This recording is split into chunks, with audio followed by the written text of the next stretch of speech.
अजय शर्मा ने बातचीत की है एल्केमी कैपिटल के सीईओ डायरेक्टर हिरन वैद्य से। एक बार सुन लेते हैं क्या क्वेश्चन पूछे गए तो उसके क्या जवाब है। तो बहुत बड़ी बात यह कि आप one of the oldest PMS हैं देश के, अब इतना तजुर्बा है गलतियों से, सक्सेसफुल बेट से, कि आपके पास एक बहुत ही शार्प नाइफ है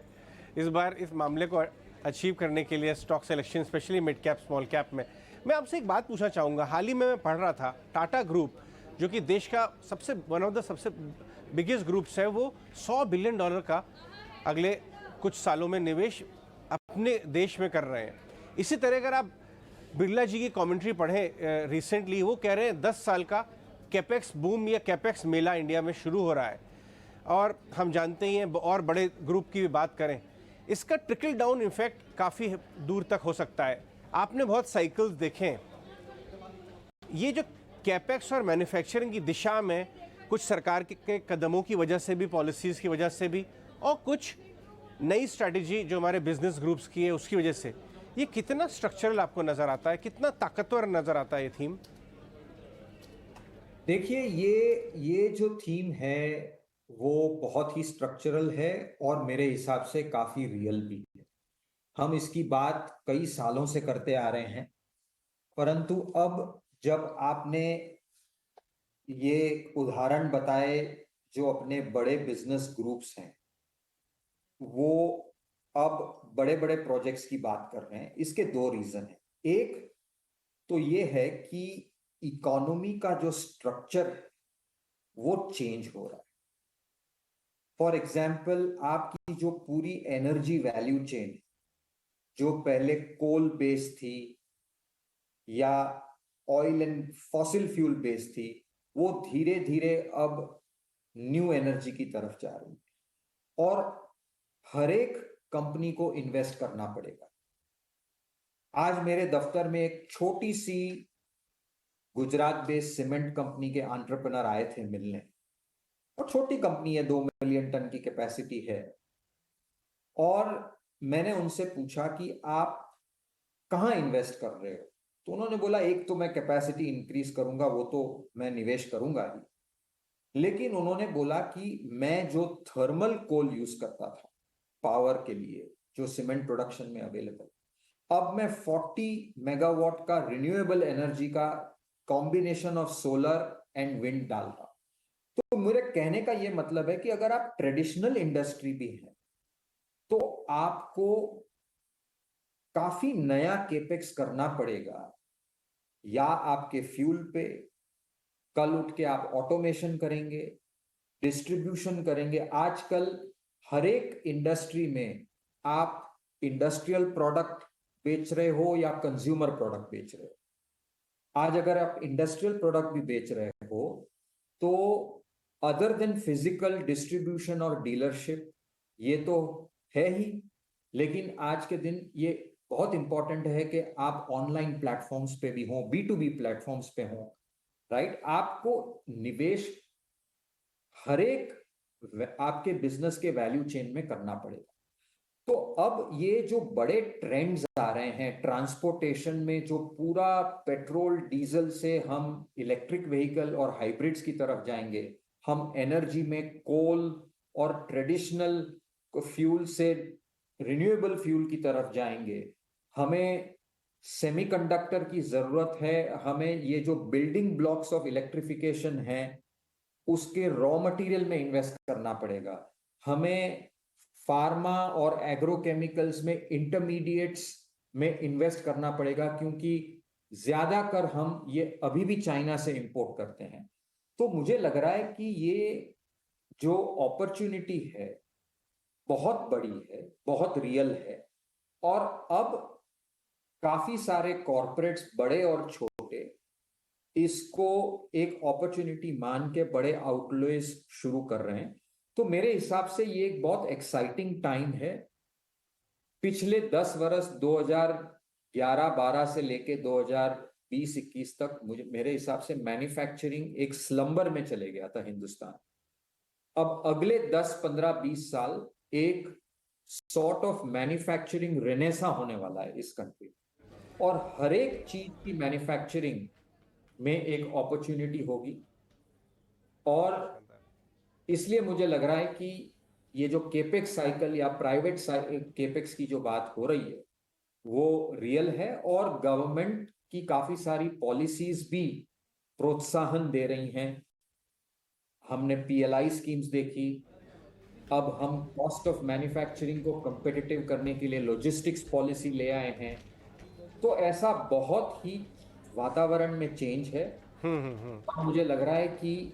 ये अच्छी खिचड़ी पक रही है। अच्छी खिचड़ी पक रही है, बहुत अच्छी तरीके से आपने कहा। हिरेन, आप जिस हिसाब से हमारा जो कॉर्पोरेट प्रॉफिट का पूल है वो कुछ साल पहले बॉटम आउट हुआ, अब वापस 4% के आसपास आ गया है, और शायद प्रीवियस पीक 7.5% का भी क्रॉस करे आगे आने वाले सालों में। ये जो बदलाव आ रहे हैं जो आप जिनके बारे में बात कर रहे हैं, तो एक मिक्स पोर्टफोलियो का क्या पोटेंशियल हो सकता है अर्निंग्स ग्रोथ का? आप खुद अपनी कंपनी के जो यूनिवर्स को देखते हैं, उनकी अर्निंग्स ग्रोथ विजिबिलिटी क्या है कुछ सालों? क्या आपको लगता है 18 से 20% अर्निंग्स ग्रोथ एकदम